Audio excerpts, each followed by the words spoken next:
हे घ्या पाणी. ओ चला ना, आज पाणीपुरी खायला जाऊया, खूप मन करतंय.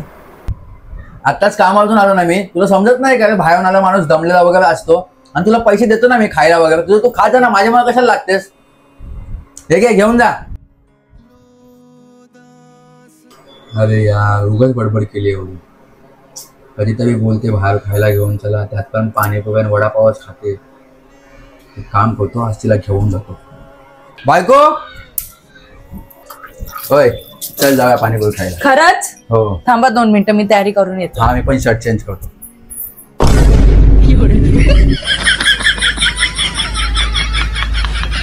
अरे 10 रुपयाची पाणीपुरी खायचे बोलून घेऊन आलेस ना रे तू.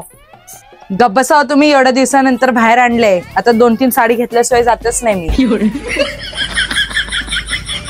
अहो ताई, एवढंसं तोंड केलं होतं हिने, पाणीपुरी खायला घेऊन जात नाही म्हटली होती, म्हणून घेऊन आलो पाणीपुरी खायला. तर डायरेक्ट साडीच्या दुकानात घेऊन आली. अहो भाऊ, टेन्शन घेऊ नका, आपल्याकडे 25 to 30% डिस्काउंट आहे. तुम्ही पण मला त्यातच दिसताय.